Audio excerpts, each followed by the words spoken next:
isang bansa sa malayong silangan, upirang ngalan perlas ng silanganan. Ang kagandahan nito ay walang katulad, dito tila bulaklak ay namumukadkad.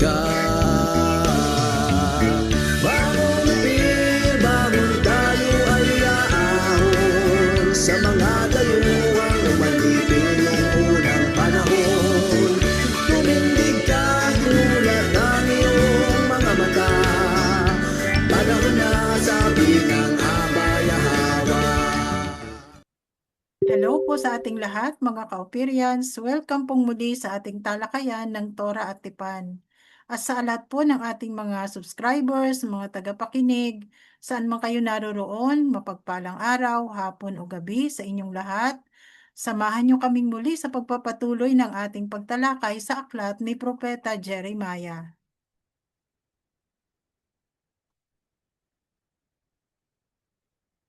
Okay, kapatid, reader. Kabanata 41, si Jeremiah sa bilangguan. Dahil hindi pinakinggan ni Haring Jehoiakim ang mga salita ni Yahweh na ibinigay sa pamamagitan ni Propeta Jeremiah, wala ni isa man sa kanyang angkan ang nakaupo sa trono ni David.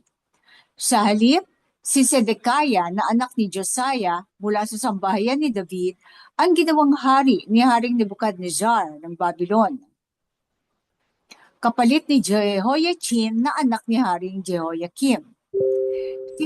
Si Haring Sedekiah ay nagsugo kina Jehukal na anak ni Shelemiah at sa saserdoteng si Zephaniah na anak ni Maaseya kay Propeta Jeremiah upang sabihin, pakiusap, ipanalangin mo kami kay Yahweh na ating alahayam.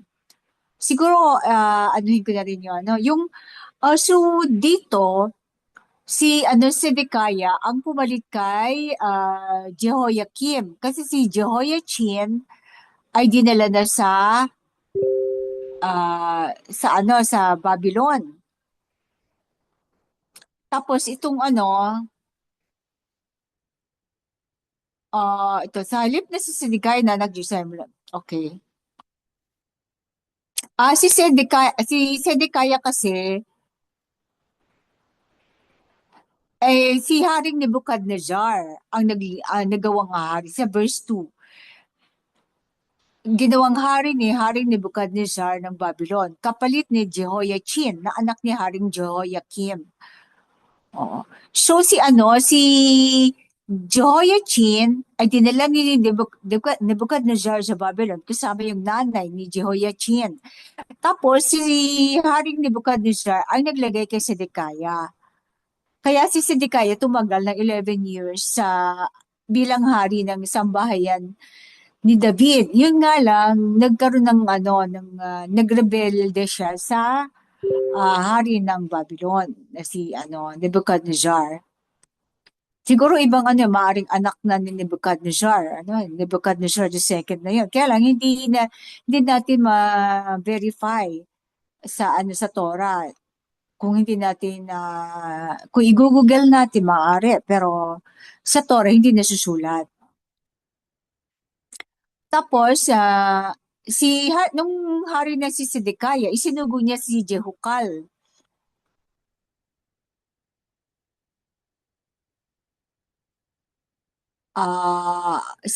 Pinadala niya si Jehukal anak ni Shelemiah kay Propeta Jeremiah para sabihin kay Jeremiah, pakiusap, ipanalangin mo kami kay Yahweh na ating alahayam. So humingi pala ng prayer si Sedekiah kay Jeremiah. Okay, verse 4. Noon ay malaya pa si Jeremiah na lumabas at makihalubilo sa bayan sapagkat hindi pa siya nilalagay sa bilangguan. So, ang hukbo ni Faraon ay lumabas mula sa Egypt. At nang marinig ito ng mga Babylon na kumukubkob sa Jerusalem, sila ay umurong mula sa lungsod. So sasalakay din ng Egypt sa mga Israel. Siguro pagtatanggol nila or aangkinin nila ang Jerusalem. So umurong yung mga Babylon. mula sa lungsod. Kaya pa siguro nagtagal ng ang tagal nilang nakapalibot sa paligid ng Israel, ng Jerusalem. Pagkatapos dumating kay Jeremiah ang mensahe mula sa Alahayam. Ganito ang sabi ni Yahweh, sabihin mo kay Haring Sedekaya ng sambahayan ni David na siyang nagsugo sa iyo upang magtanong sa akin. Yung humingi ng panalangin si Sedekaya kay Jeremiah para sa Alahayam. Ngayon, ang Alahayam, yung kanya sagot, pinadadaan din niya kay Jeremiah. Okay. Sabihin mo kay Haring Sedekaya ito, ang hukbo ni Faraon na lumabas upang tumulong sa inyo ay babalik sa sarili nitong lupain sa Egypt. Pagkatapos, babalik ang mga Babylon, sasalakayin ang lungsod na ito, sasakupin ito at susunugin sa apoy. So sinabi niya, parang instruction din to, no? So yung mga Egyptian babalik sa Egypt, tapos yun namang Babylon babalik sa kanila para sunugin ang kanilang salakayin sila at sunugin ang Jerusalem. Huwag ninyong linlangin ang inyong sarili sa pag-iisip na tiyak na aalis ang mga Babylon sa atin. Hindi sila aalis. Kahit patalunin ninyo ang buong hukbo ng Babylon na maatake sa inyo, at kahit sugatang mga mandirigma na lamang ang matira sa kanilang mga tolda, lalabas pa rin sila at susunugin ang lungsod na ito. So kasi utos yun ng Alahayam sa Babylon na sunugin ang Jerusalem sa paglilinis, no? So kahit matalo pa nila ang Babylon, kahit pa umurong ang Babylon, kahit pa manalo ang mga Israelita sa Jerusalem, babalik at babalik ang Babylon para sunugin ang lungsod. So kasi nasusulat na yun at saka sinabi na ng Alahayam. Okay, verse 11. Nang umurong ang hukbo ng Babylon mula sa Jerusalem dahil sa hukbo ni Faraon, lumabas si Jeremiah mula sa lungsod patungong lupain ng Benjamin upang kunin ang bahagi niyang ari-arian sa bayan. So pumunta siya nung panandali ang umurong ang hukbo ng Babylon dahil sa mga Egyptian. So nakalabas siya ng kanyang ng Jerusalem kasi 'di ba walled city 'yon, at pumunta siya sa lupain sa Benjamin upang kunin ang kanyang mga ari-arian. Ngunit nang siya ay dumating sa tarangkahan ng Benjamin, siya ay hinuli ng pinuno ng mga bantay na si Irijah, anak ni Shelemiah na anak ni Hananiah.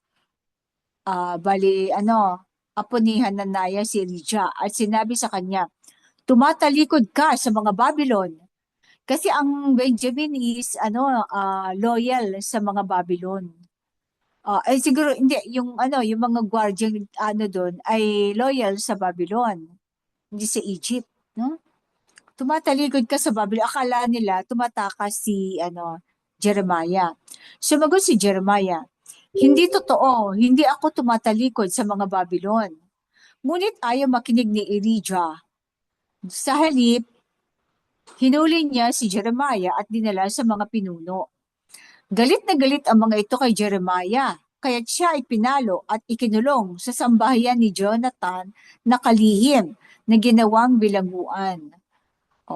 Kasi actually, di ba si Jeremiah nag-utos na sumunod sa Babylon? Siguro hindi nila kilala si Jeremiah. Or akala nila ay nagtataksil, no? Okay, so verse 16. Ikinulong si Jeremiah sa isang silid na may bilugang kisame sa ilalim ng lupa, kung saan siya nanatili ng matagal. Pero tingin ko ito ay pagliligtas kay Jeremiah. Kasi 'di ba susunugin nga ang Jerusalem. So pinalabas muna siya doon at ikinulong siya kasi pakalat-kalat siguro siya. Ikinulong siya sa bilangguan. Bilugang kisame sa ilalim ng lupa. So malamig doon. Diba ilalim ng lupa? Malamig yun. Tuyot ng panahon na yun. Verse 17. Pagkatapos, ipinatawag siya ni Haring Sedekaya at dinala sa palasyo. Palihim siyang tinanong ng hari, May mensahe ba mula kay Yahweh na alahayam? Sumagot si Jeremiah, meron. Ibibigay ka sa kamay ng hari ng Babylon. Ayun ang mensahe. At sinabi ni Jeremiah kay Haring Sedekiah, ano bang kasalanan ng aking ginawa laban sa iyo, sa iyong mga lingkod, o sa bayang ito, kaya't ako ay ibinalanggo mo? Nasaan na ang iyong mga propetang nagsabi sa iyo, hindi sasalakay ang hari ng Babylon sa inyo o sa lupain ito? Parang nang-asar pa siya. Nasaan na ba yung yung mga propetang sinabing hindi tayo sasalakay ng Babylon? Diba?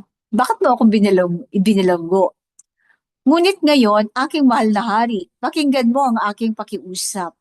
Huwag mo akong ibalik sa bahay ni Jonathan na kalihim, kundi mamamatay ako roon. Kaya't iniutos ni Haring Zedekiah na ilagay si Jeremiah sa looban ng bantay. Loobang bakod ng bantay at bigyan siya ng isang tinapay mula sa mga panadero sa lansangan araw-araw hanggang sa maubos ang supply ng tinapay sa lungsod. Kaya't nanatili si Jeremiah sa looban ng bantay. So noon kasi meron pa silang trigo na ginagawang arena. So nakagawa pa sila ng tinapay, meron pa silang ani noong panahon na 'yan.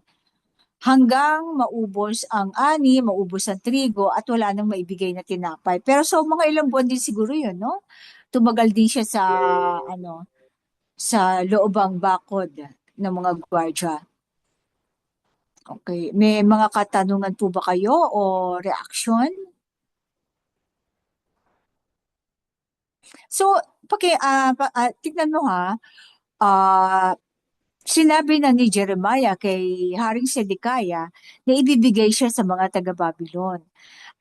Pero si Sedekiah, gumawa pa rin siyang paraan para makatakas. 'Di ba? Para niloob pa rin ng alahayam na maganap ang kanyang mga propesiyang binigay kay Jeremiah na makakausap niya ng hari ng harapan. Pero hindi nga niya lang makikita, no? Dahil sa kanyang pagsuway. Kasi bubulagin siya, no?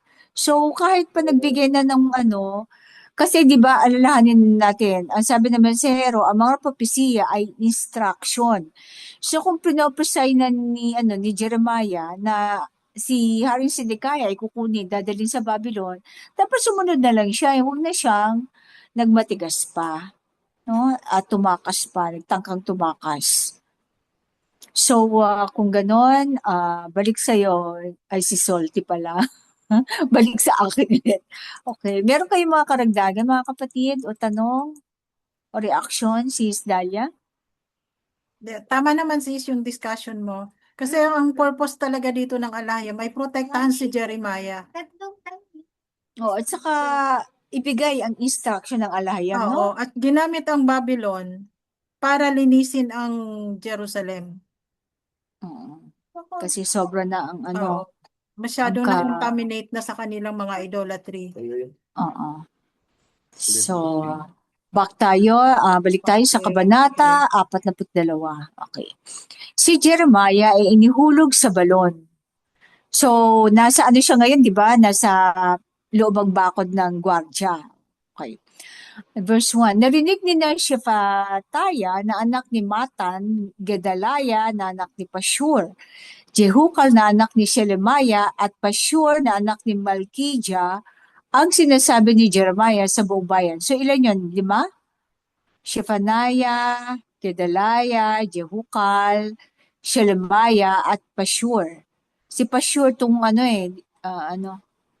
diba ito yung nakalimutan ko na. So, yung 5 yun, narinig nila ang sinabi ni Jeremiah sa buong bayan. Ganito ang sabi ni Yahweh. Ito. Ang sino mang manatili sa lungsod na ito ay mamamatay sa tabak, tagutom o salot. Ngunit ang sino mang magpasakop sa mga Babylon ay mabubuhay. So ito nandito na yung kanyang ang papasakop sa Babylon ay mabubuhay. Magiging safe sila sa tabak, tagutom o salot. Verse 3, ang lungsod na ito ay tiyak na ibibigay sa kamay ng hukbo ng hari ng Babylon at kanyang sasakupin ito. Kaya sinabi ng mga opisyal sa hari, dapat patayin ang lalaking ito. O so yung 5 opisyal yon, dapat patayin ang lalaking ito. Pinahihina niya ang loob ng mga kawal na natitira sa lungsod, na pati na rin ng buong bayan. Dahil sa kanyang sinasabi, hindi siya para sa kapakanan ng bayan, kundi para sa kapahamakan. Sinabi ni Haring Sedekaya, siya ay nasa inyong mga kamay. Oh, so ito yung umpisa pa lang ng paghahari ni Sedekaya. Kasi si Pashur, di ba, isa sa mga pinadala na sa Babylon. So, ayusin na lang natin yung pagkakaano. So, itong si so, nasabihan, na warning nga na ni Jeremiah si Sedekaya, pero si Sedekaya pala, hindi naniniwala. Sinabi ni Sedekaya, sige, nasa inyong mga kamay si Jeremiah, bahala kayo dyan. Tapos, at saka yung mga siguro assessment ng buhay nila doon, komportable sila. Kaya hindi nila matanggap, denial sila doon sa mga sinabi ni Jeremiah na sasakupin sila ng Babylon. So, minsan talaga ang katotohanan ay mahirap tanggapin, lalo na pag mapagmataas. Kahit sinasabi mo ng katotohanan, yung ego, yung ah yung ego ang humaharang, ayaw tanggapin ang pagtatama o katotohanan. So, ang pinaka number 1 na nating kalaban ay ang ating sarili. Kaya, in verse 6, kaya kinuha nila si Jeremiah at inihulog siya sa balon ni Malkijah, anak ng hari, na nasa looban ng bantay, loobang bakod ng bantay.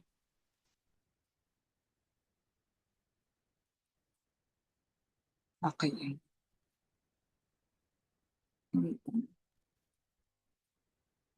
Ibinaba nila siya sa pamamagitan ng mga lubid. Ang balon ay walang tubig kundi putik at lumubog si Jeremiah sa putik. O kahit pa paano yung putik na yun may tubig pa rin yan, di ba? Oo. Pero malamig yan. Ngunit narinig ni Ebed-Melech, isang Cushite at opisyal ng palasyo, ang ginawa nila kay Jeremiah. So itong Ebed-Melech is hama ito, no? Cushite siya eh. So dark ang kanyang color, no? Habang nakaupo ang hari sa tarangkahan ng Benjamin, lumabas si Ebed-Melech mula sa palasyo at sinabi, aking mahal na hari, masama ang ginawa ng mga lalaki ito kay Propeta Jeremiah. Inihulog nila siya sa balon at mamamatay siya sa gutom dahil wala nang tinapay sa lungsod. O kasi sobrang lamig na sa kabasa at saka wala nang tinapay. Kaya't iniutos ng hari kay Ebed-Melech, magsama ka ng 30 tao at iligtas si Propeta Jeremiah mula sa balon bago siya mamatay. Okay. So ginamit ang Cushite, si Ebed-Melech na isang foreigner upang iligtas si Propeta Jeremiah. Isinama ni Ebed-Melech ang mga tao at pumunta sa silid sa ilalim ng kaba ng yaman sa palasyo. So ilalim pala ng treasury ang balon. Kumuha siya ng mga lubid, lumang basahan at sirang damit at ginamit ang mga ito upang hilahin si Jeremiah mula sa balon. Siguro butot balat na si Jeremiah nito. Kaya kailangan nila ng mga damit para hindi masaktan ang katawan ni Jeremiah, no? Kaya't nailigtas si Jeremiah at nanatili sa looban ng bantay. Kasi kung lubid lang, babaon yun sa mga buto ni Jeremiah. Masakit yun. Tapos yung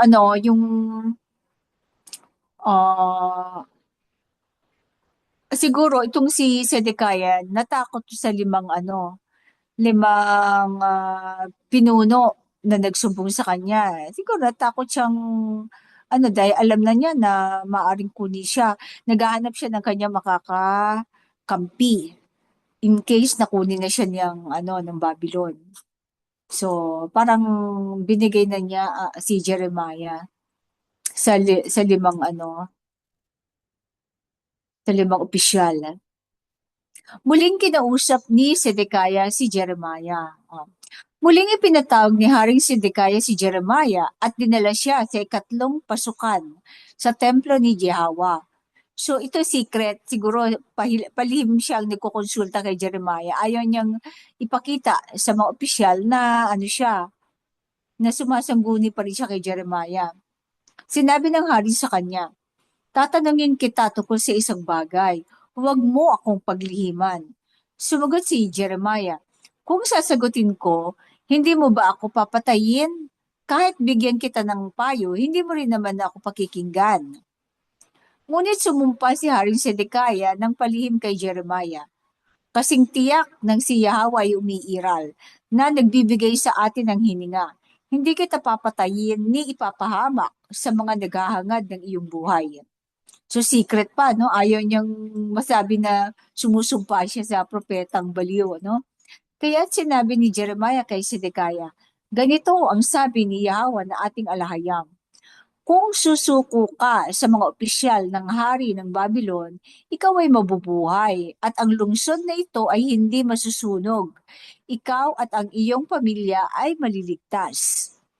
Ngunit kung hindi ka susuko, ang lungsod na ito ay ibibigay sa mga Babylon at kanilang susunugin ito at ikaw ay hindi makatatakas. So, yun ang may dalawang option siya, no? Binigyan pa rin siya ng choice. Sinabi ni Sedekiah, ako ay natatakot sa mga tribo ni Judah o Jews na nauna na sa Babylon. O so natatakot siya kasi, di ba, kinampihan niya yung siya ang iniligay na hari ng Babylon. So, iniisip ng mga tao na nasa Babylon na siya ay parang ng Babylon. Kumampi sa Babylon, parang pinagkanulo sila. Kasi si Jehoiachin din, di ba? Parang isipin ng mga tao na, at saka madalas ang padalahan nila na sulat ng hari ng Babylon, di ba?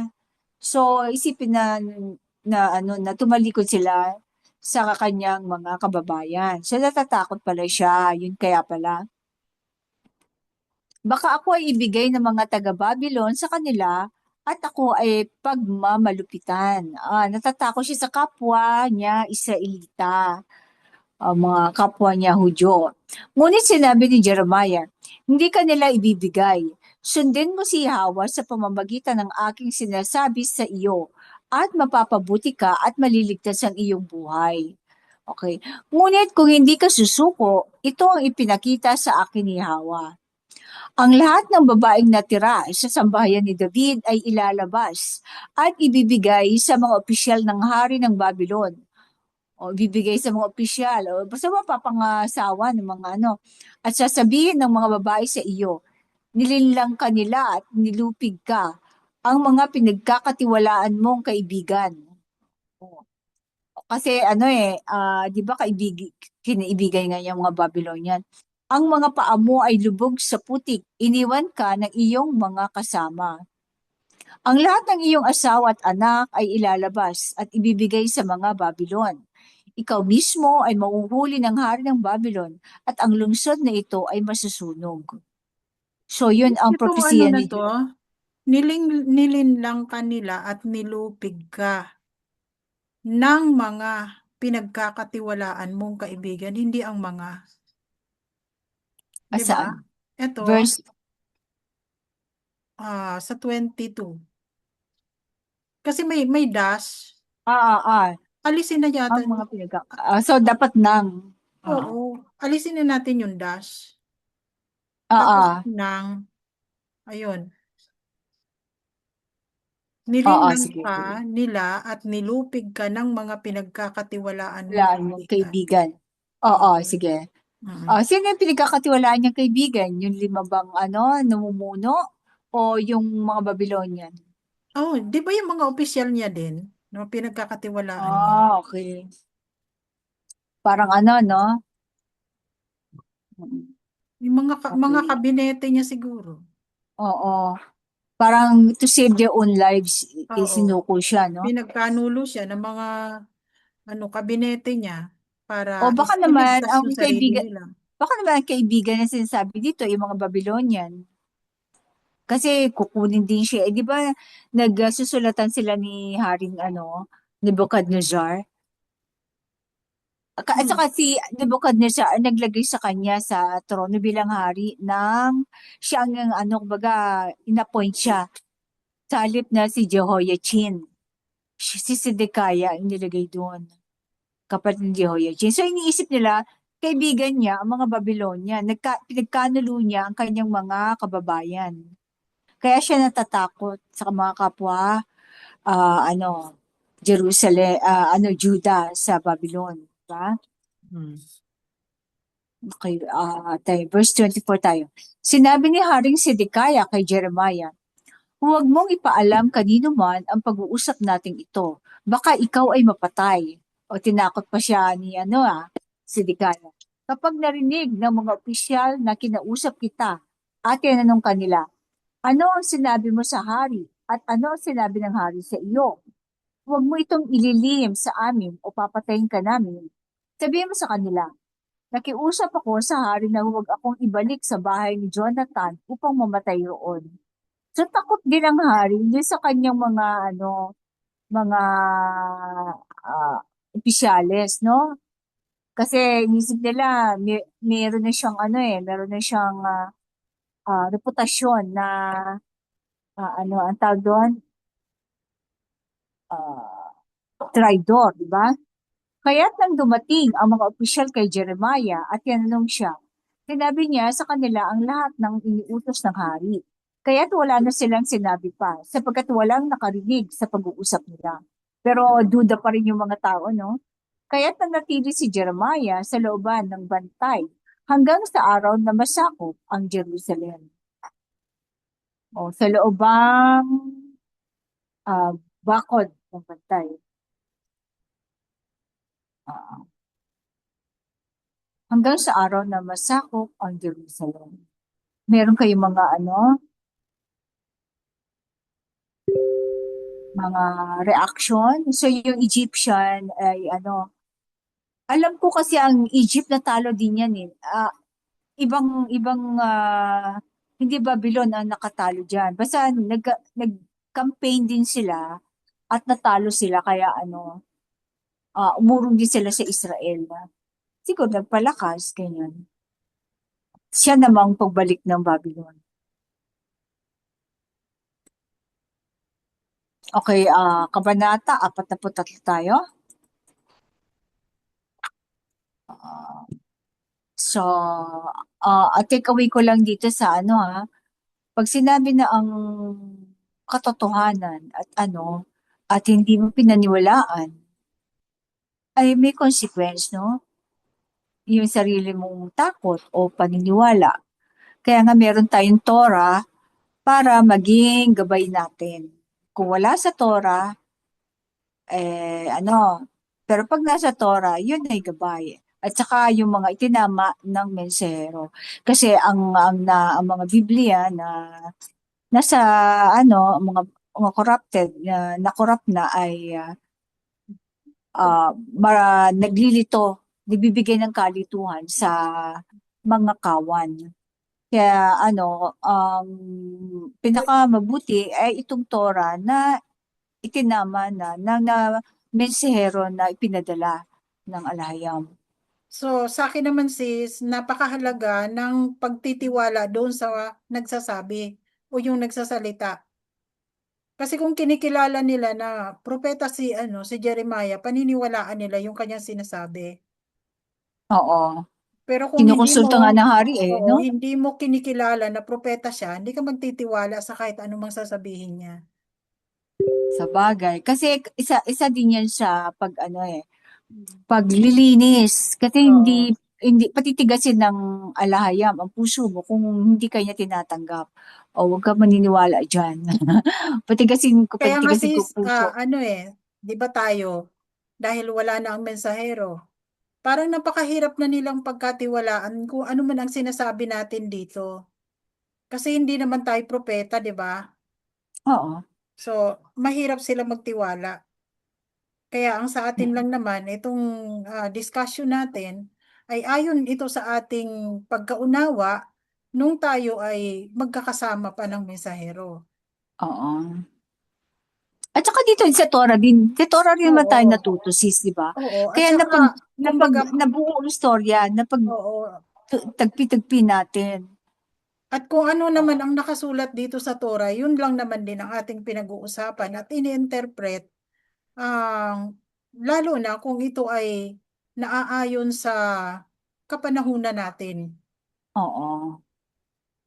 Practical, ano, Oo, natin. kumbaga Na, practical naka, na application. Oo, nakakaano nga tayo ng mga saying sa mga sa social media, ganun ganun. Ito pa Oo, galing na sa Torah, galing na sa mga bibig ng mga propeta at ng ano, 'di ba?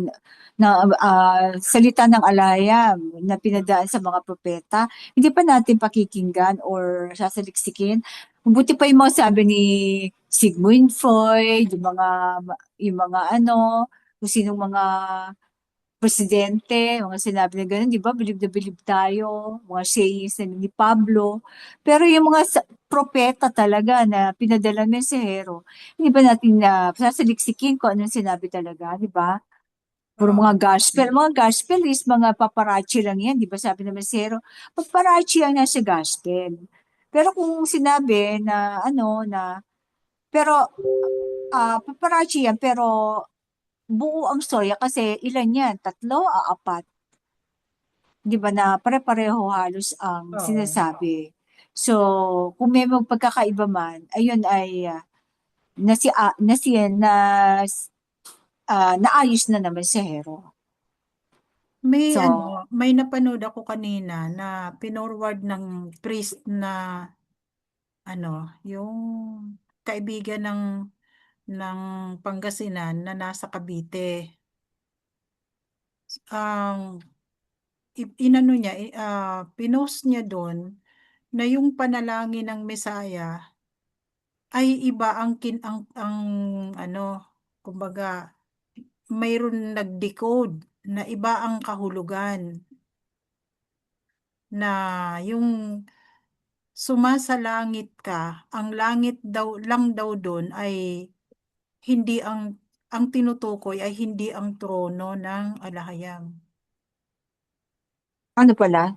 Um, Tapos basta Ano mayroong pala sa langit? oo. So ang gusto ko sanang tanungin yung nag-forward na alin ba ang pinaniniwalaan mo? Yung yung nag-interpret o nag-decode na DIOS ang ginagamit o yung nakasulat sa sa Torah na mismong ang mensahero ay wala siyang sinabi na komento tungkol doon. Kahit Kaso pa hindi lang, siya maniwala sa mensero, nakasulat eh. oo, yung nakasulat. Yun sana yung tatanong ko. Kaso lang, naka-off ang comment section. Oh, okay. Kaya yung kumbaga na dito sa Taga sa, taga sa atin ba yun, oo, sis? hindi taga sa atin ang nag-decode. Itim.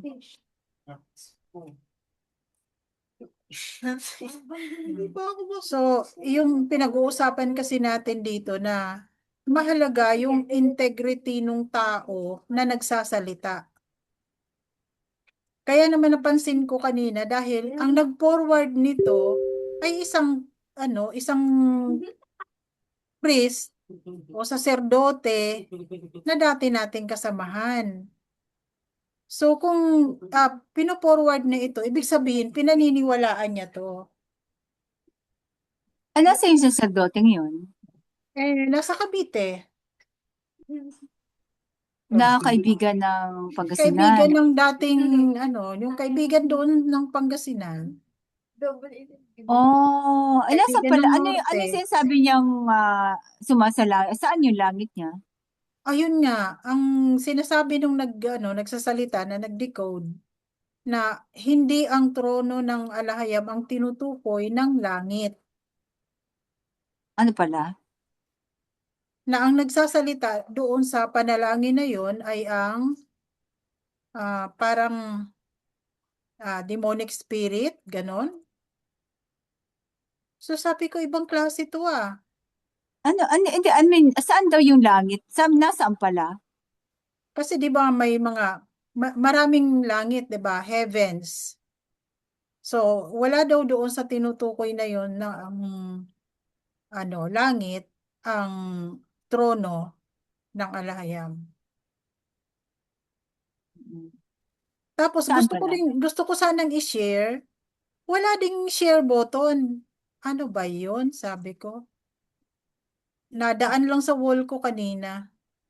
Mm-mm. Yung sinasabi mong saserdoteng yun naging ano din yan naging Islam din, di ba? Hmm, yata, oo, tama. Oo, naging Islam din siya ng 2 taon. So Oo. marami siyang karunungan na kaalaman na ano, Hmm. siguro Eh, di ba nakakagulo. marami nga siyang kinikwento, marami din siyang kaalaman. Oo, So, dangerous 'yun para sa oo, kawan na hindi nagsasaliksik ng kasulatan, oo, di ba? oo. Lalo na pag Kaya, magaling ang mga kaya hindi lahat oo. ng ka kaalaman So, kasi hindi maaring hindi hindi lahat nga ng kaalaman at hindi lahat ng mga napapakinggan mo o nababasa ay esoteric, paniniwalaan no? mo. Kailangan saliksikin mo muna. Kasi maaaring totoo yun, pero sa ano ba yun ng alahayam? Sa side ba yun ng alahayam? Ay, Kasi, ang nakasulat doon ay yung portion mismo na nakasulat din sa Bible nila. mm, pero napakalaki ng para pagtuunan natin ng yun. Na, Oo. sa Torah na nga lang, kulang pa ang Oo. para pag-aralan ang buong Torah, no? Pero Hmm. tapos mag-aaral ka pa ng hindi pa nga na pag-aaralan ang salita ng alaya, mag-aaral ka Oo, pa hindi ng mo pa nga sinusuri kung ano ang nilalaman ng Torah. oo. Tapos paniniwalaan mo yung ganong mga Mm-mm. interpretasyon na parang napakalayo sa Oo. katotohanan. Kung kahit naman tayo, di ba sis, lalo na Mm. ikaw, di ba? Pinag-aralan na matagal ang Bible, corrupted, pero nung dumating ang mensahero, ang dami pala nating hindi alam, iba pala yung natutunan. Nireject ko lahat yung mga pinag-aralan ko. So Iba talagang pala yun, no? nag-empty ako Oo. para mga kumbaga, alisin mo Reset. yung Nag-reset ka nakalagay sa lumang sisidlan, para oo, alam na ng para bago. malagyan ng bago. Ako din, parang naghubad. Mm. Oo. Oo. Sabi, Parang naghubad. tanggalin mo yung Tanggal Oh, lahat. kasi yun ang sinabi ng mensahero sa atin, 'di ba? Nung nag-start tayo sa orientation ng mga revisionist, yun ang sinabi sa atin na kailangan empty your vessel para Mm. pumasok ang bagong yung tinutukoy ng Wine. Yung Messiah, katotohanan. Oo. oo, Bagong wine. na ano na dapat ang bagong alak ay ilagay sa bagong sisidlan. Yan. So, yung lumang sisidlan mo, kalimutan mo na yon. Ayun Kumuha pala ka ibig ng, sabihin no, no? oo, kumuha ka ng bagong sisidlan at ilagay ang bagong alak. Ang bagong alak na Mm-mm. tinutukoy niya ay ang katotohanan, ang bagong katotohanan na kanyang itinuturo. Mm-mm. Although, hindi mo naman talaga totally na makakalimutan yon, pero once in a while, may makukuha ka din na maaaring mai-apply mo pa rin. Pero Yung hindi na 'yon ang iyong hindi sinusundan, na kumbaga. doktrina. Hindi Yung na doktrina. historical, yan. Pero Oo. pag may mga doktrina, ay yun ang hubarin mo, di ba? Oo. Hubarin ang doktrina, yun ang sabi sa atin, di ba? Mm-mm. Kasi lalo Tanggalin. na ako noon, na sinabihan talaga ako ng mensahero. Ikaw lalo, masyado kang ano, kumbaga, ano to, napakalalim na ng iyong Lugmok pagkakalugmok sa sa doktrina. doktrina. Oo. Ayun. Kasi, Na mother, tapos naging born oo, again. Tapos, ano na, kumbaga nagmula ka sa Katoliko, pagiging madre, naging pastor. So, masyadong ano, at saka hindi lang yun. Iba-iba pang relihiyon ang aking napasukan. mm, So, kaya ano, masyadong komplikado yung aking mother. knowledge. Kaya kailangan ko talagang mag-empty. Sa malilito, Oo. maghahalo-halo. Yun Oo. ang napansin ko sa iba eh, naghahalo yung kanilang ano, yung doktrinang Kaya nakasanayan. oo, yun nga yung mga dating ah, Ang nakaano din. Messiah ay hindi tayo tinubos. Yes, Hindi oo. tayo sinanla, kaya niya ka lang tubusin. Mm. Diba? Minsan yun, ano pa rin, naisusingit pa rin yun Oo. eh, no? Tapos yung mga katuruan tungkol sa sa kautusan, doon yun ang palagi pa rin nilang nababanggit na wala daw nakasunod sa kautusan. Kaya walang maliligtas. Oo, walang Kung hindi nila makakasunod. kung hindi sa pamamagitan ng Messiah. Mm-mm. Mm. So Tapos pinadami pa eh, oo, 600 plus pa. masyadong nakakalito 'yon dahil pagdating ng Oo. mensahero ay itinuwid niya yung ganong katuruan Oo. na hindi kailangang mamatay ang Mesaya para tayo ay mapatawad. Tsaka ang covenant, ang ano, Oo. nandasa covenant na lahat ng ating Yeah. Oo. dapat So, sundin. yun, para sa ating mga tagapakinig, kailangan iwaksin nyo muna ang mga doktrina na natutunan nyo mula sa iyong pagkabata para mas maunawaan natin kung ano ang nilalaman talaga ng Torah. Kailangan mapanuri, maging observant, saliksikin, hindi lang yung lahat ng nababasa natin, napapakinggan, hindi lang basta-basta tatanggapin na natin, ganun ba? So tama pala yan. So, saliksikin mo, ito ba nilalaman ng Torah? O Ano, siguro at, sa mga baguhan, mm, isipin mo na nila yung ating, history muna. oo, yung History history, muna. balikan ang Tapos, history. yung mga kaganapan muna, Oo. focus nila, and then, yung mga katuruan, ang Mm, pangalawa.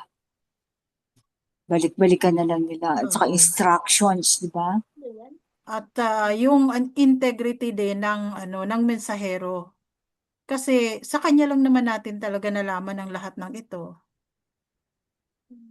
Mm-mm. Na kung hindi dahil sa kanya, hindi rin natin masusundan kung ano ba talaga ang totoo sa mga kasulatan. Kasi ang dami-daming kasulatan, ang daming versions ng Biblia. So, hindi natin alam kung ano ang tama. So, nung dumating ang mensahero, binigyan tayo ng version na talagang itinama niya ayon sa um, mensahe na ibinigay sa kanya ng alahayam. Dahil siya ay katuparan ng mga propesiya na dumating siya para sa atin. So kagaya din dito kay Jeremiah, itong pinag-uusapan natin dito ay tungkol sa mensahe na ibinibigay sa kanya ng alahayam. So kaya naman hindi nagtitiwala sa kanya itong hari, yung kasi hindi siya pinaniniwalaan na isa siyang ah, ano, um, propeta. Kasi ang gusto lang nilang marinig ay yung magandang propesiya para sa kanila. Ayaw nilang marinig ang negatibong propesiya na ayaw nilang mapakinggan na ikaw dadalhin ka sa ganito, aalipinin ka, mamamatay ka, ganyan. So, ang gusto niya lang marinig kung ano ang maganda sa kanyang pandinig at magandang kahihinatnan niya. So, yun ang isa pang magiging ah, kumbaga magpapahina ng iyong pagtitiwala doon sa propeta. Itong tingin ko naman tong si Sedekaya, kasi kumukonsulta siya kay Jeremiah ng palihim eh. Naniniwala siya eh. Tingin ko Oo, naniniwala naniniwala siya. nga siya, oo. Kaya lang, nangibabaw yung takot niya sa kapwa-tao. Oo. Na sasabihin ng iba. Kasi nga pinagtatawanan nga siya, parang mas natatakot pa siya sa gagawin ng tao sa kanya o sa tao kaysa sa galit ng alahayam, yung Hmm. pagsuway sa alahayam. 'Di ba mas inano niya yung kasi naging kaibigan nga siya ng ni Nebuchadnezzar. Kasi parang ginamit siya ni Nebuchadnezzar, ito, pamunuan mo to, kailang usapan, parang puppet, tuta ng kumbaga ngayon parang presidente natin, kung ano sabihin, idikta ng West, ng US, di ba? Hmm. So kaya continuous ang kanilang for 11 years. Oo. Kanilang sulatan. Kaya binabantayan din siya ng mga Israelita, yung si Sedekaya, nung ibang dahil nga, kaya natatakot siyang pumunta ng Babylon kasi yung mga doon, galit sa kanya, yung mga pinatapon doon.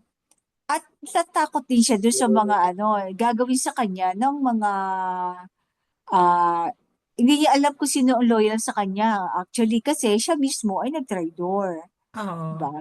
So, naniniwala siya kay Jeremiah, pero mas nangibabaw ang takot niya sa kapwa-tao kaysa sa utos or instruction ng alahayam na sa propesiya ni Oo. Jeremiah. So, nagtangka pa rin siyang tumakas, di ba? Mm. Dahil So, ganyan din, mas minsan sasabihin ng mga tao, ganyan. Sasabihin ng nakikita, tapos hindi na ako in, o hindi na ako, naniniwala ako sa isang baliw, kaysa sa mga nasa alta sosyedad, o di ba? Mm. Parang mas yung kanyang reputasyon sa mga tao. Tayo, Kabanata 43, pwede pa isa, no? Okay. Okay, Kabanata 43, ang pangako ng panunumbalik. Okay, so yung pangako siguro to sa pagbabalik nila ng mga sambahayan ni David. Okay. Habang ako ay nakakulong pa rin sa looban ng bantay, muling dumating sa akin ang mensahe ng alahayam. Ganito ang sabi ni Yahweh, ang alahayam na lumikha, humubog at nagtatag ng lupa. Okay, ganun ka makapangyarihan si Hawa na alahayam niya. Tumawag ka sa akin at sasagutin kita. Ipapakita ko sa iyo ang mga dakila at mahiwagang bagay na hindi mo pa nalalaman. Yada. I-claim natin niya mga kapatid. Sabi niya, tumawag ka sa akin at sasagutin kita. Ipapakita ko sa iyo ang mga dakila at mahiwagang bagay na hindi mo pa nalalaman.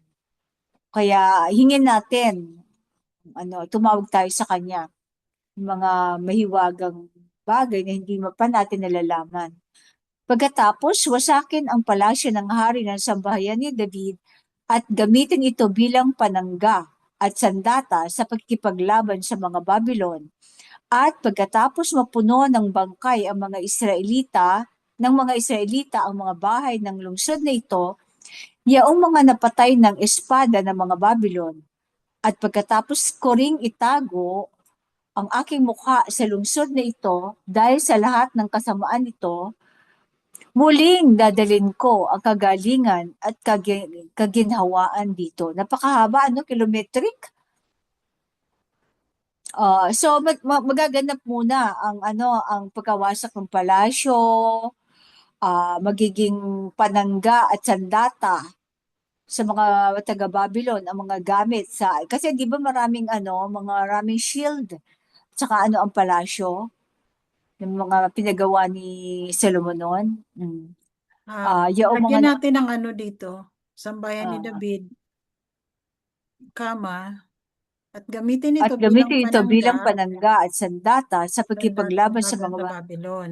At pagkatapos mapuno ng bangkay ng mga Israelita ang mga bahay ng mga lungsod na ito, kama Oo, din ito yaong eh. mga napatay ng espada ng mga Babylon at pagkatapos ko ring itago Mm. ang aking mukha sa lungsod na ito dahil sa lahat ng kasamaan nito, muling dadalhin ko ang kagalingan May at kailangan ba talaga may dash? Parang hindi na kasi kay ano oo. Kasi yung dash, yaong mga napatay ng espada ng mga Babylon. Tapos dash dapat uli. May dash pa dapat uli ito. At oh, pagkatapos ko ring itago ang aking mukha sa lungsod na ito, dahil sa kasamaan nito, kama. dahil sa lahat ng kasamaan. Oo, dapat kama ito. Yung pangalawang dash, yan ay kama. Oo. Tapos, yung dash, yung closing dash after ng Babylon. O kaya nga, ano to, may kama na dito after ng Babylon. At Oo. pagkatapos ko ring itago ang aking mukha. So, may kama na naman siya dito sa may dash. Kasi ang kama ay ang dash ay tumutukoy doon sa Yung kasamaan nito, kama na lang yan. mm, Yung inilipat ko yung dash after ng Babylon. after ng Babylon. Oo. Kasi yung nasa gitna ng mga dashes na yan, ito yung mga bangkay, yung mga Israelita, ang mga Hindi sis. Kasi ito, may dash nga dito. Ang tinutukoy niya dito yung mga bangkay ng mga Israelita, ang mga oo. bahay So, ng anong lungsod na closing ito. niyan? So, ito O, yung anong closing niya? after dito may dash ito. So, ibig sabihin, After ng tumutukoy Babylon, dash ulit. Kasi ko-close mo yung siya mga eh. Once na napatay ng ika-close siya, espada sa mga Babylon. So, oo, tama naman, kama lang siya. At pagkatapos ko ring itago ang aking mukha sa lungsod na ito dahil sa lahat ng kasamaan nito, muling kama. dadalhin ko. So, no need na ito, na dash na ito. Sa verse 6, muling dadalhin ko ang kagalingan at kaginhawaan dito. So, period. Tama na siya dyan. Oo. Yung kasamaan nito, may kama. Kasi once na nag-open ka, para yung open quotation, tapos close quotation. Yung Hmm. dash, lalagyan mo ng closing dash. Yung nag-open siya ng dash, yung mga napatay ng espada ng mga Babylon, tapos dash. Tapos saka, So, oo, ibabalik kama natin lang. yung dash dito. Oo, ipapalit. O siguro, kama na nga lang, huwag na isang dash na lang. Kaya nga Kasi, isang dash na oo. lang. Oo, isang dash na lang. Tapos kama, yung Oo. after Babylon, kama. At Yes. pagkatapos ko ring itago, semicolon siguro, semicolon, Saan? yung after Babylon. At Oo. pagkatapos ko ring Oo. itago ang aking mukha sa Mas, lungsod na ito oo, mas, dahil sa lahat ng kasamaan nito, muling dadalhin ko ang kagalingan at kaginhawaan dito. Yun. hindi rin naaangkop. Ganito na lang. Semicolon din uli, kasamaan nito, Oo. semicolon, semicolon, yan. Muling dadalhin ko ang kagalingan at kaginhawaan nito. Okay. Pagagalingin ko ang aking bayan at ipararanas ko sa kanila ang masaganang kapayapaan at seguridad. Seguridad. Hmm. So kagalingan at kaginhawaan dito. Siguro ilang taong kaya ito, no? Hmm. Pagagalingin ko ang aking bayan at ipararanas ko sa kanila ang masaganang kapayapaan at seguridad. Parang ito yung nangyari nung panahon ng nung bago ng before Spaniards, no? 'Di ba maano tayo, mapayapa at secure, Hmm. ginhawa. Then after ng mga ng pagdating ng mga mananakop, naranasan na ba natin ito? Kasi parang hindi pa rin naman tayo nakaka, no? Actually, di ba sabi ng mensahero, hindi pa tayo talaga totally malaya sa kamay ng mga oo. dayuhan. Kasi kahit ang mga batas natin ay kinopya pa rin sa mga dayuhan. At hanggang sa ngayon, tayo ay under pa rin ng ano ng mga dayuhan ng US at tayo ay nagbabayad pa rin sa kanila ng ano ng tribute dahil Nasa SEC pa nga tayo, di ba? oo, yung SEC Kasi nat ayun yung SEC US. natin ay under pa rin sa ano sa West. So, So, lahat futuristic to. oo, lahat ng mga nakarehistro doon sa SEC natin ay meron pa ring portion na napupunta doon sa kanila. Mm. So, So, nasa ano tayo? Nasa future pa to. oo. Okay. Ibabalik kapayapaan at seguridad. Verse 7. Ibabalik ko mula sa pagkabihag ang mga Israelita mula sa sambahayan ni David at mula sa sambahayan ni Ephraim. At muli ko silang itatayo gaya ng dati. O, yada. Lilinisin ko sila mula sa lahat ng kasalanan ginawa nila laban sa akin at patatawarin ko ang kanilang pagre-rebelde. Ang lungsod na ito ang magdadala sa akin ng kadakilaan, kagalakan, papuri at karangalan sa harap ng lahat ng bansa sa lupa. Manggigilala sila at manginginig sa takot dahil sa masaganang pagpapala at kapayapaang ibibigay ko sa aking mga Israelita. Yada, Oo. manginginig sila at so yung Yada. ano, ang lungsod So, na ito, futuristic pa nga ito. Ang parang hmm, ito ay mangyayari kapag si King Yahushua na ang naghahari. hmm, yung lungsod, anong lungsod ito sis? Yung bagong Di ba ang Jerusalem ba? ano, Yung dati? yung dating ano, I think bagong Jerusalem na ito eh. Oo, kasi ang Kasi unang ang titirang bato sinasabi na, dito ay sambahayan ni David at sambahayan ni Ephraim. So kung oo, sambahayan ni combined. David lang ang tinutukoy ay Jerusalem lang yun. Oo, yung Pero old. sinabi niya sambahayan ni Ephraim, so ito yung bagong Jerusalem. So, magkasama Oo, ano, magkasama na ang ano, ang sambahayan ni ano Ephraim na, at saka sambahayan ni naghukbong na uli ang ano, no? Okay. Manggigilala sila at manginginig sa takot dahil sa masaganang pagpapala at kapayapaang ibibigay ko sa aking mga Israelita. Hindi kaya ito yung paksiliga? Maaring ano black propaganda lang inaano para sila din naglabas yan eh. Hindi natin alam kung ano ang kaparaanan ng alahayam, no? Okay, verse 10 tayo. Hindi na muling masasabi ng sinuman tungkol sa lungsod na ito. Ito ay isang tiwangwang na lupain, walang tao at hayop. Maririnig na muli ang mga tinig ng kagalakan at kasayahan. Ang tinig ng lalaki ikakasal at ng babae ikakasal sa mga bayan ng Judea at sa mga lansangan ng Jerusalem. So yung mga tinig ng mga ikakasal. So hindi ito yung mga ano hindi ito yung mga bagong uh, substance, no? Ito yung mga ano, yung great multitude na nagtutuloy pa rin sa pag-aasawahan, ba? Hindi ito yung mga ano, mga parang makalangit na nilalang na pinili ng alayan. Verse 11, maririnig muli ang tinig ng mga nagdadala ng mga handog ng pasasalamat sa templo ni Yahweh na nagsasabi, magpasalamat kayo kay Yahweh na ating alahayam, sapagkat siya ay matuwid at makatarungan. Ang kanyang pag-ibig ay walang hanggan. Matuwid at makatarungan at walang hanggan ang pag-ibig. Okay.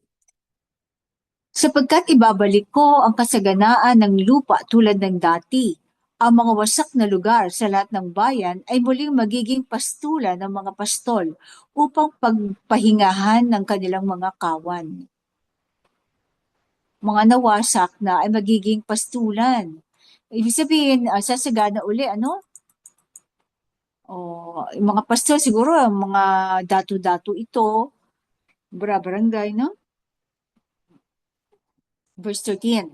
Muling daraan ang mga kawan sa ilalim ng kamay ng mga nagbibilang sa kanila sa mga bayan ng kabundukan, ng kanlurang kapatagan at ng Negev, sa teritoryo ng Benjamin, sa mga nayon sa paligid ng Jerusalem at sa Judea. Okay, so bumalik nga naman ang mga fake Jews. Kumbaga, pinapela nila ito na ito daw ay prophecy sa kanila na ipinangako ng 2,000 taon na o 3,000 taon. Di ba? Yun ang bukang bibig ng mga fake Jews. Yung mga puti sa ngayon, sa Israel. Ito, pinapela nila ito. Okay, pagpapanumbalik ng pagkahari at pagkasaserdote. So ito yung pagkahari ng sambayan ni David, ni King Dawad at ang priesthood. Okay, verse 14. Darating ang panahon na aking tutuparin ang pangakong ginawa ko sa sambahayan ni Ephraim at sa sambahayan ni David. Sa mga araw at sa panahong iyon, magmumula ang isang matuwid na sanga mula sa angkan ni David. Siya ay gagawa ng tama at makatarungan sa lupain. Sino ba yung righteous branch? Siguro ito ang Messiah, no? Verse 16, sa mga araw na iyon, maliligtas ang Judea at mamumuhay ng ligtas ang Jerusalem. At ito ang pangalang itatawag sa kanya. Yahweh Shai, ang ating matuwid na tagapagligtas. Bakit tagapagligtas? Sapagkat bakit nga ba tagapagligtas si Dalia? Tagapagligtas Hindi, naman talaga si King Yahweh oo, siya, di ba? pero hindi ibig sabihin na kailangang mag-wish siya ng buhay sa sa krus. Hindi 'yon ang ang Di ba ang pagliligtas niya, no? sabi ng mensahero, ang role ng Mesaya ay para angkinin ang kanyang mana. Mana. So yung kanyang Ilabas mana, nila sa Egypt. bakit Ilabas sa Egypt. tagapagligtas? Mm-mm. Deliverer kasi siya, di ba? He Oo, will deliver his people from slavery. oo. So yun, Pero aalisin hindi niya sa yung kanyang mga pagpapakamatay. tao sa pagkaalipin. Hindi Oo, ibig sabihin na patatawarin niya ang lahat ng tao, oo. Hindi kundi ibig yung sabihin na kanyang mana. ipapatayin siya. Oo, Yes. hindi yung katulad ng offering ng hayop. Oo. Ba't mo naman ang alahayam o anak ng alahayam sa hayop, no? Ba't Mm. ikukumpara? Kaya ang ibig sabihin 'di ba ng Yahweh siya ay savior. Oo. So yun. Kasi ever since naman, di ba, Deliver, savior na siya, savior, oo, deliver from from slavery. slavery. Saka Hindi sa mga from slavery ng sin. sickness, sa mga Oo. curse. Yan. Hindi Of the ibig world. sabihin na tagapagligtas sa kasalanan. Kasi patuloy mamamatay. pa rin naman tayong nagkakasala, di ba? Oo. Dumating na si King Yahweh bakit patuloy pa rin tayo nagkakasala kung tayo ay ililigtas niya sa kasalanan, di ba? Pero siya ay nagpiyansa. Piyansa Yes, lang ang ginawa niya sa nagpiyansa atin. sa Hindi atin. oo, panandalian. Para bago yung araw ng Paghuhukom. huhukom. Parang siya ang Ito tatayo yung na judge. mainit.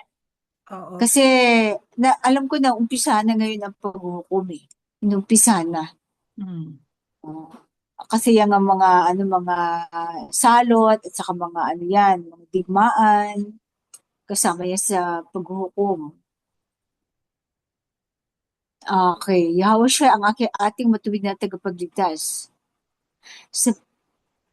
Sapagkat ganito ang sabi ni Yahweh sa verse 18, hindi na mawawala ng hari na uupo sa trono ni David ang mga Israelita. Siguro hindi na mawawalan ng hari ang mga Israelita na uupo sa trono ni David. Tama. Hindi rin mawawala ng Levitikong saserdote sa aking templo na tatayo sa aking harapan upang patuloy na mag-alay ng mga handog na susunugin, mga handog na butil at mga hain. So sis, continuous ang paghahandog at hindi mawawalan ng Levitikong saserdote sapagkat ang mga Levitiko, mga Levites o lahi ni Levi ay nakahalo sa 10 tribu. So pag sinabing mga nagmula ka sa lahi ni Jacob ng Israelita, malaki ang chance na meron ka ring lahing Levita. Kasi ang mga pero ah, pag ikaw ay naging Levita at nagtagal ka sa iyong posisyon, pinagpala ka sa iyong mga gawain, ibig sabihin nananalagay talaga sa iyo ang pagiging Levita, ang lahi ng Levitiko. Kasi nga, kaya nga i-revive ng mensahero kasi nasa atin ang mga lahing Levita dito sa Ophir, kasama ng 10 tribu.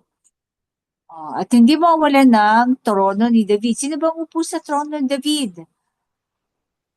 Ang diwa ni Haring Yahushai na maaring ang diwa niya ay maaring magkaroon na meron siyang gamiting physical flesh or whatever, di ba? Hindi natin alam kung anong plano. Ang alahayam lang ang nakakaalam ng Pero ang hari ng mga hari ang uupo sa trono ni David. Hari ng mga hari. Diwa niya. Kasi nasa na siya, spirit, di ba? Ang kanyang hindi wala na siya sa physical flesh. So, continuous pa rin ang mga paghahandog. At saka ang mga handog na susunugin, mga hayop yun. At kaya ang hindi sumusunod talaga sa kautusan, hindi nila masusunod ng tama ang paghahandog. Kasi ang sabi sa kautusan, sa ika-10 kautos, ay gumawa ka ng halarang bato sa lupa. Lupa, hindi semento o hindi graba. Magtayo ng halarang bato sa lupa. Bakit lupa? At bakit kailangan walang hagdanan? Tingin ko nga medyo yung para hindi malantad ang iyong kahubdan, para hindi malantad ang iyong kayabangan o ano ba yung yabang kapalaluan. Tingin ko yun ang mas tama, hindi kahubaran. Hindi naman naguhubad ang mga mga saserdote.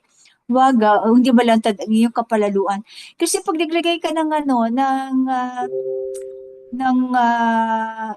steps o hagdan, tapos semento, saan mo ibubuhos ang dugo na dapat mong ibalik sa alahayam? Ang dugo ng hayop na iyong hihingin upang kataya, ialay sa kanya o kahit pa fellowship lahat yun, ang dugo nun ay sinasahod at ibinulbuhos sa gilid ng altar, ng halaran. At iyon ay ibabao, tatakpan ng Sa lupa. gilid ng, sa Oo. paanan ng halaran. dambana o halaran. Dambana. Paano mo kung sementado? At meron pang oo. at meron pang kadiri naman yun, may baitang pa. Kadiri naman yun kasi hindi yun malinis, lalangawin ka doon, di ba?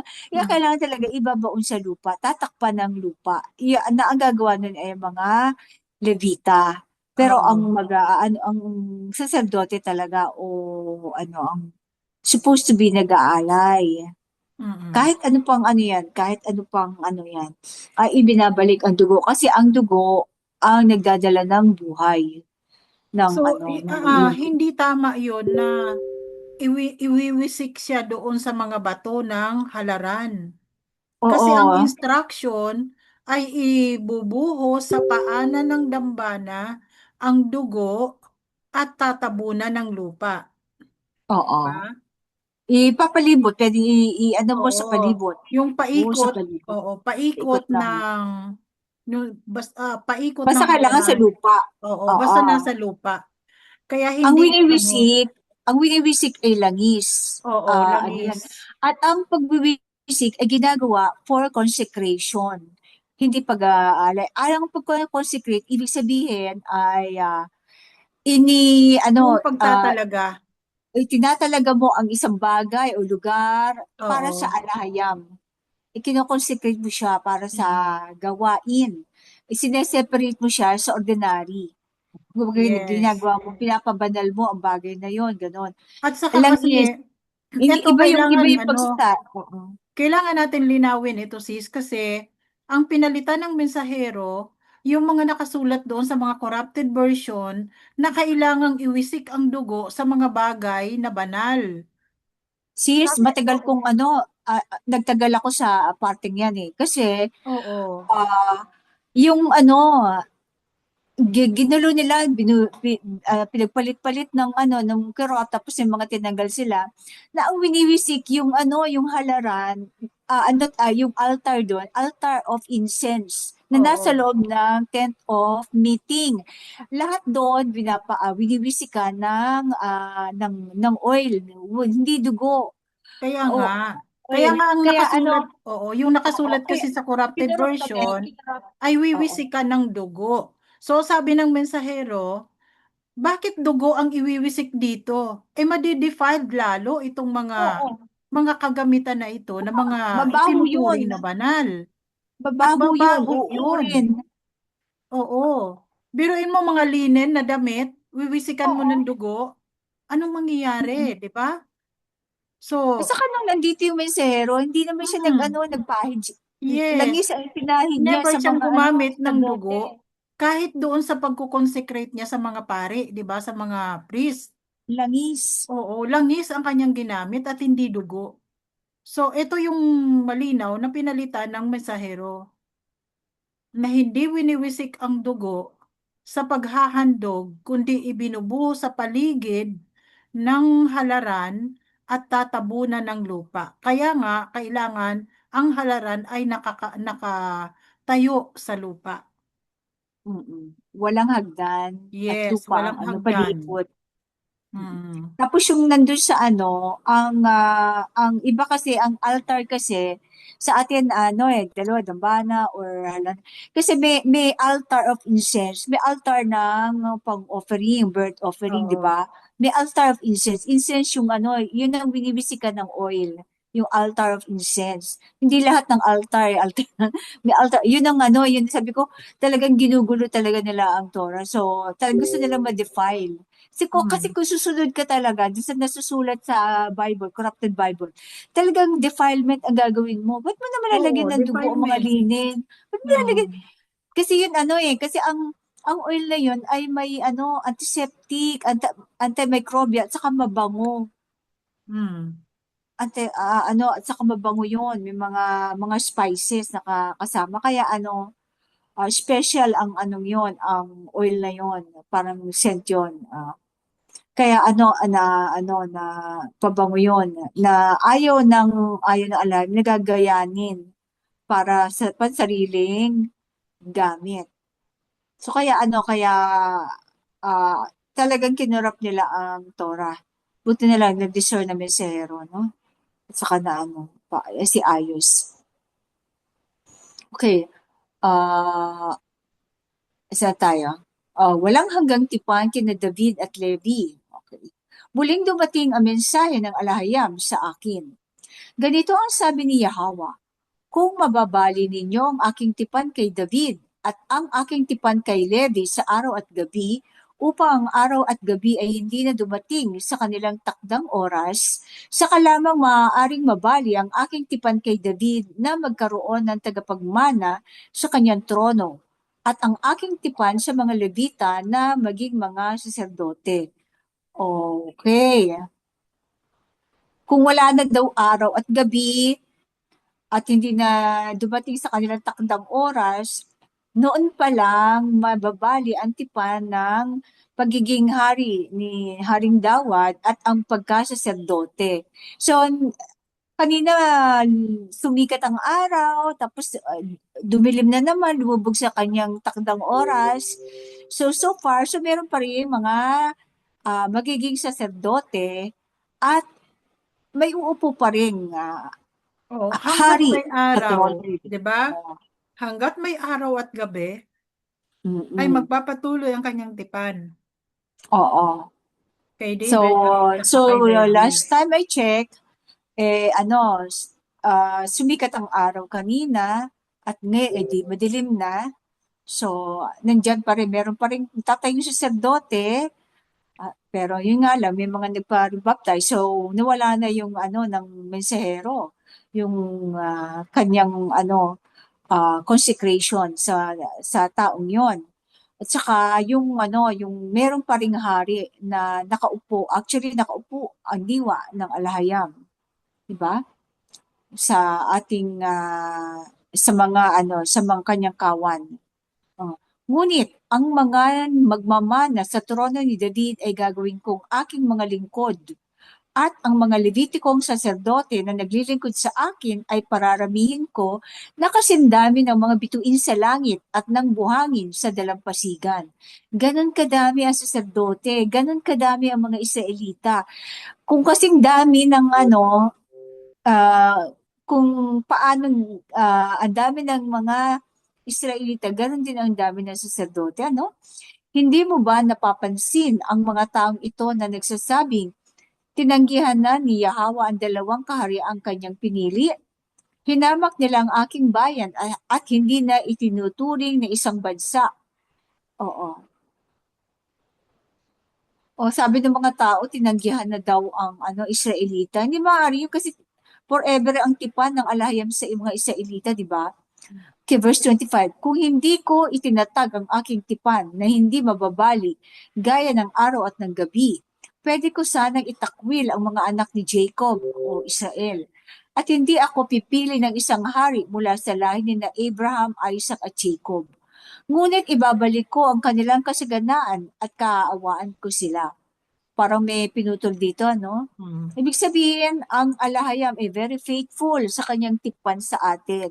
Kaya dapat tayo ay maging faithful, tayo mga Israelita, sa tipan natin sa kanya. Lahat ng kanyang iniutos na napapaloob sa ating kasunduan o tipan ay sundin natin.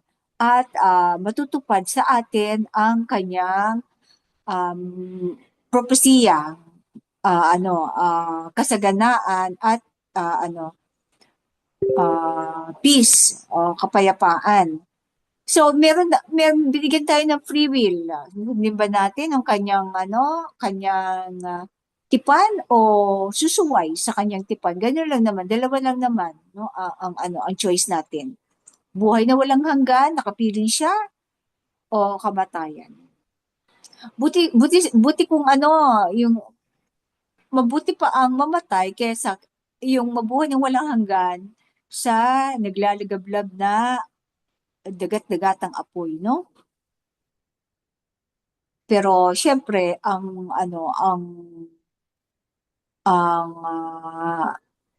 ating kaligayahan at ang ating ay ating paglilingkod ay sa alahayam na pinili na tayo bago pa man nilalang ang langit at lupa. Ang kanyang piniling bayan, ang Israelita. Kaya nga minana niya sa ama, di ba? Kaya meron ka ba nang mamanahin na hindi naggaling sa ama? So, ito yung Diba? ito yung May mamanahin ka. 1,000 years of peace na tinatawag. Mm-mm. Ito yung kanyang, After. yung pangako niya na ibabalik ang kanilang kasaganaan at kaaawaan ko sila. Si King Yahweh siya yung naghahari sa panahon na yan. Yada. So may mga katanungan o karagdagan, mga kapatid. May ka pa? May share ka pa, Sis Dalia? Wala na. So, Oo. ano bang music natin? Yes, musika. Ito ang salita ng alahayam, mga kapatid. Hallelujah, alahayam. Yada. Hallelujah, alayam. Anong musika natin, sis? musika natin? Panunumbalik? O sige, sige sis.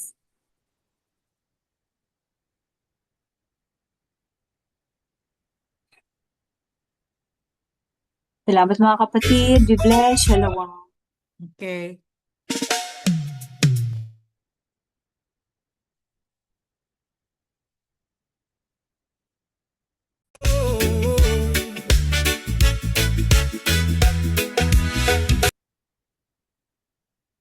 Sa silong ng templo'y may luha ng alam.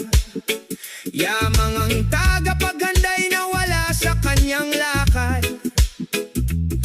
Tinanggal ang tinig na pumukaw sa Israel.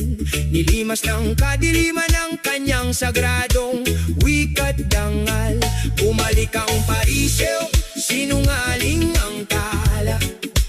Naghasik ng grasya, pinawi ang kautusan. Ala-ala, binaluktot ang tipan.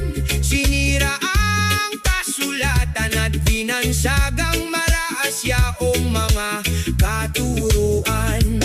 Ang templo ng Ophir, dating tahanan ng liwanag, ngayon'y sinakop ng mga banyagang alal at sagabal. Nilaso ng bukal na dati masigla, ngayon'y malamig ang altar. Ang insenso'y walang baga. Ngunit ang silahis ng Ecclesiastes ay umihindayog. What has been will be again. Sumpa ng bawat anak. Kung paanong muling bumangon ang Mesaya sa gabi, gayon din ang mensahero sa ikatlong araw ay babate. Magtitipon muli ang mga lahi ng Israel. Sa apat na sulok kanilang tinig ay sasabay sa kanyang tinig. Ang templo'y lilinisin, ang tabernakulo'y pagtitibayin.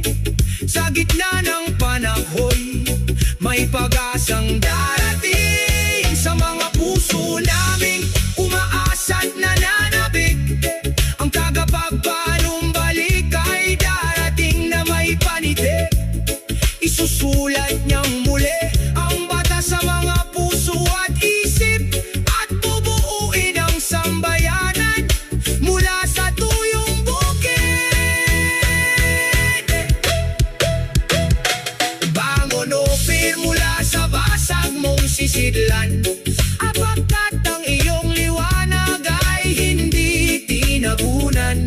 Ang mensahe ng iyong mensahero ay di mawawalang kabuluhan, dahil ang katotohanan ay hindi kailanman matatalikuran.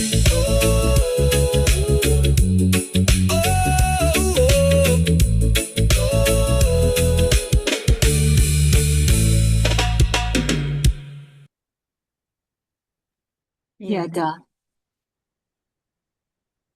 Yada.